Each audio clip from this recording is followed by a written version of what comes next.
বাজেদ, যৌথ বাহিনীর অভিযান কেমন চলছে? কতজন এখন পর্যন্ত গ্রেপ্তার হয়েছে বলে জানা গেছে? জেলার সার্বিক পরিস্থিতি আমাদের জানাবেন।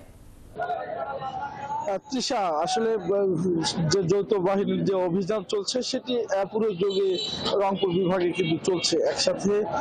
এ পর্যন্ত গতকালকে কিন্তু আটক হয়েছে 31 জন। রংপুর জেলায় যুগ্ম সাধারণ সম্পাদক ছাত্রলীগের সহ 6 জন এবং পুরো বিভাগে কিন্তু 31 জন আটক করা হয়েছে। প্রথম দিনের অভিযানে আটক করা হয়েছে পুরো বিভাগে 29 জনকে এবং সেখানে রংপুর জেলায় কোনো আটক ছিল না।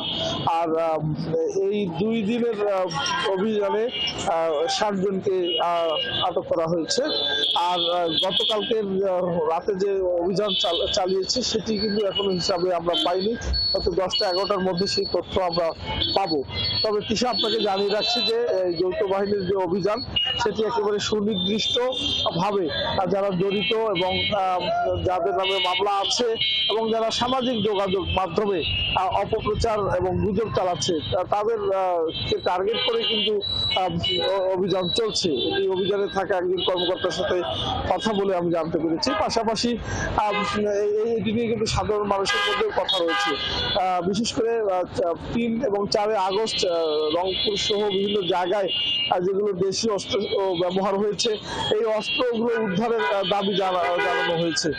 এবং পাশাপাশি এই যে বিভিন্ন জেলায় যারা যে সকল আইন শৃঙ্খলা বাহিনীর সদস্যরা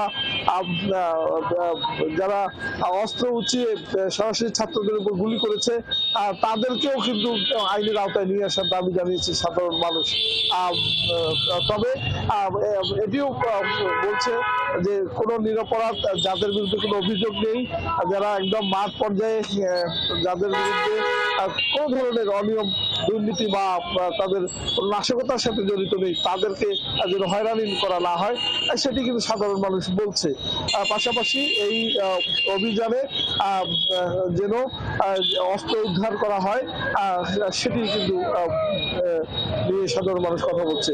তো 2 দিনের অভিযানে অনেকটা পরিস্থিতি কিন্তু স্বাভাবিক, কোথাও কোনো ধরনের বিশৃঙ্খলা বা কোনো ঘটনা নেই এবং আইন শৃঙ্খলা বাহিনী এবং যৌথ বাহিনী সর্বোচ্চ সতর্ক থেকে তারা এই অভিযান পরিচালনা করছেন এবং যাদের বিরুদ্ধে সুনির্দিষ্ট অভিযোগ রয়েছে কেবল তারাই গ্রেফতারের মধ্যে পড়ছেন।